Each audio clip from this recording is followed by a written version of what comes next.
Prince Andrew, Stark, and female on male rape.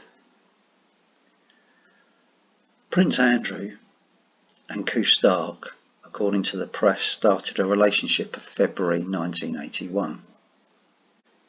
In 1981, I lived 3 houses, perhaps 4 houses away from Stark in Grange Park Road in Ealing. This is 1 Grange Park Road in Ealing, and I used to squat in this house with some friends, and I had this room here behind this bush, and 3 or 4 houses down lived the actress Stark. In 1981 I would have been 17 years of age. I'd been squatting since my 16th birthday. Prior to that I'd been homeless at age 14 or 15, and I'd had what you would call quite a lot of sexual abuse in my life from different people, and I felt like I was targeted, and perhaps my identity was known, and that people seemed to think it was okay to take advantage of me sexually.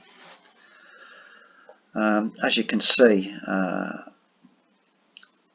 the first stranger abuse that I suffered was Kenneth Kendall, who lived near Lammas Park in Ealing, a park that I used to frequent as a young kid and use the adventure playground. Him and a group of men were terrifying me while I was locked in a cubicle, and when I thought it was safe to come out, they were all hiding around the corner and molested me and terrified me. I later, at the age of 16, burgled Kenneth Kendall's house. Some of these things that I say seem or may sound a little bit unreal, which is why I'm very careful that I don't say anything that can't actually be factually checked by any interested parties. I try to steer clear of saying things that can't be verified. I first started to talk about the sexual abuse that I'd suffered in 1987-1988 at this prison. I mentioned that I'd been raped by a woman. I talked about some of the incidences of sexual abuse that I'd had. The fact that I burgled the BBC newsreader Kenneth Kendall's house is on record. The fact that I lived at 1 Grange Park Road is on record. So all of these things can be factually checked. I'll go on to add that Her Majesty's Prison Grendon prevented me from reporting incidences of my childhood sexual abuse, at least the ones where there was some things that could have been investigated, such as addresses and things like that. Refused to let me report it to the police. They prevented me from doing so. And then I was also bullied and sort of coerced into keeping quiet there. I'd already been threatened by the police in regards to keeping my mouth shut about Kenneth Kendall. And also another incidence of sexual abuse where I've been taken to an address. I was also threatened by police on that occasion about keeping my mouth shut. All of these things are on record, at least they should be. However, since trying to get some of my records, I noticed that some of them have gone missing or they're unavailable to me. This is the last little bit of backstory before I get back to Prince Andrew and Stark and 1 Grange Park Road in Ealing. On my 16th birthday, or prior to my 16th birthday, I'd met this man when I was introduced to him by a girl that I knew called Nikki. I'd been homeless and I'd been sexually abused, and I was a bit lost and fucked up, and also had a terrible home life. And we were hanging out because Steve Redman had suggested that I could stay in his squat when I was 16. I think Steve Redman may play a part in this story. He became a Hell's Angel apparently, became a smackhead, is in music, and when I lived at 1 Grange Park Road, a smack dealer turned up, started living in the house. He hadn't been invited, nobody knew him, and he plays a part in part of the grooming process that went on when I lived there. So here we are back at 1 Grange Park Road in Ealing, a few doors down from where the actress Koo Stark lived when she started a relationship with Prince Andrew. I had been squatting for a couple of years with a couple called Steve and Karen, and we used to smoke dope and we considered ourselves to be hippies. I would have been about 17, 18, a little skinny kid who looked younger than I actually was. And while we lived here in 1980-81, this 6 foot, 7 foot smack dealer turned up, started living in the house. We'd opened the squat, so it was kind of down to us who lived there, but he just sort of appeared one day. Nobody knew how he got there.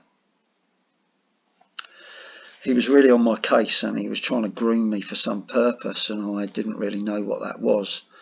I thought that he might be trying to get me on smack. He used to come into my room every morning, wake me up, cut his gear up, ready to sell that day. He got me involved in the cutting up of his gear and stuff like that, and kept offering me money. He kept trying to get me into his pocket somehow, and even though sometimes I was completely skint and hungry, I wouldn't take his money because I didn't want to be beholden to him in any way, shape or form. But he was definitely trying to groom me somehow. It did enter my head that perhaps he'd been sent there for some sort of specific purpose, perhaps by Steve Redman, who I'd previously squatted with, who I'd fallen out with, who he attacked me with an iron bar, and I thought maybe he had some beef, maybe he wanted a bit of revenge. I didn't really know. So to cut a long story short, leaving out all the details about grooming, one particular morning Tiny decided that he was going to also sexually abuse me. It freaked me out, and I stayed away from the house for a number of days, crashing at other people's places or walking the streets at night. And then I decided I'd have to go back, and it turns out that there was another couple who were also smackheads staying in the house. She was like a punky kind of rock chick, heavily tattooed, and he just looked like an average smackhead bod.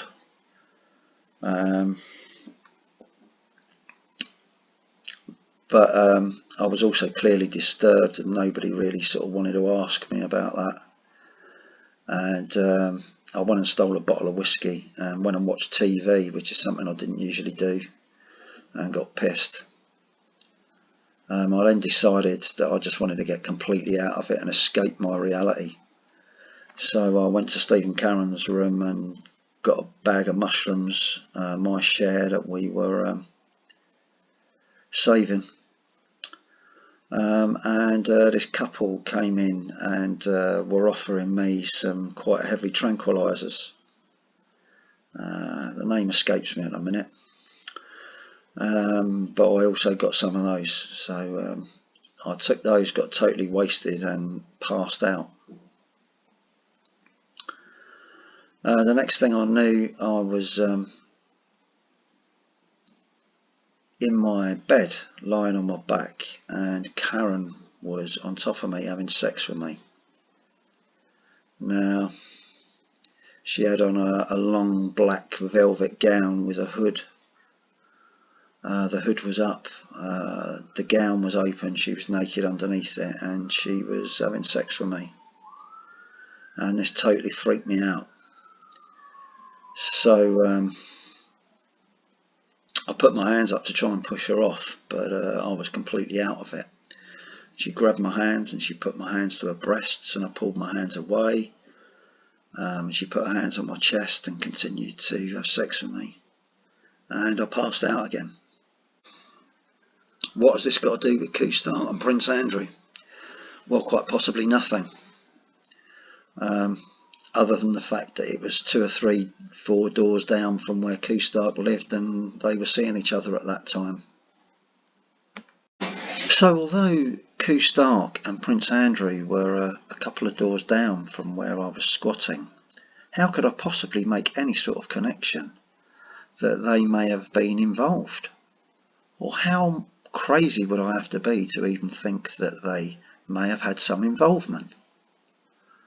Well, I'm not a detective, but I've met quite a lot, and on numerous occasions as a young kid, they would haul me into the police station for 3 days at a time, or charge me with a crime that I didn't commit, so I was remanded in custody, on the basis that I happened to be in the area where a crime had taken place that I might have committed, and they were going to take their chances in court.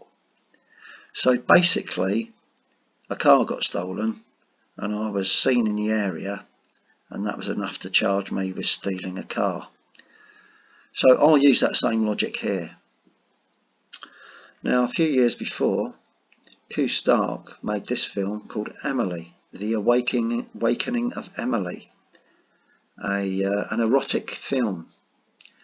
And also at a similar time, she also made a film called Justine, which is based on the writings of the Marquis de Sade.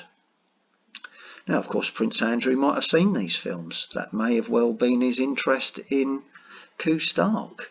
I'm sure there were other interests, but being a young man and perhaps some sort of sexual deviant, then perhaps he was attracted to Kustark for her film roles.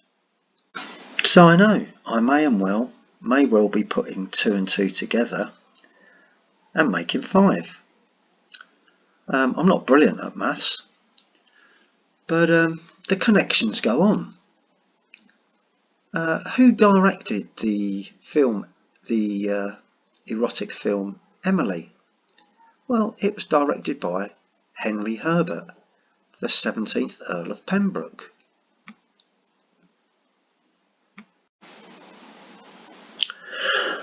And what has Henry Herbert, the 17th Earl of Pembroke, got to do with me, you may well ask?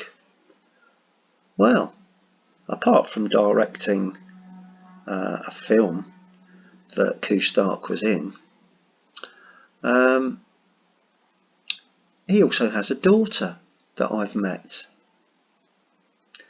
in recent years, and her name is Lady Emma Herbert. And who is Lady Emma Herbert? She is the goddaughter of Andrew Parker Bowles. In July 1973, she was a bridesmaid at his marriage to Camilla Shand, who later became Her Royal Highness the Duchess of Cornwall.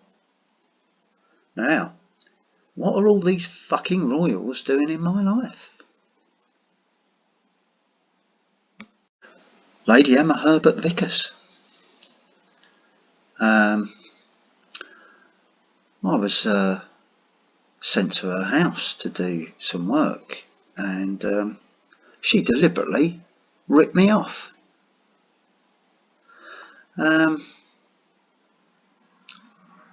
And there she is, look, with Lemmy.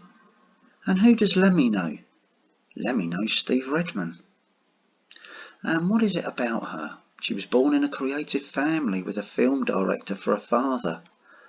A great uncle in World War II Berlin cabaret scene. Oh my God, he wasn't a Nazi, was he? Her mother was a skilled horsewoman.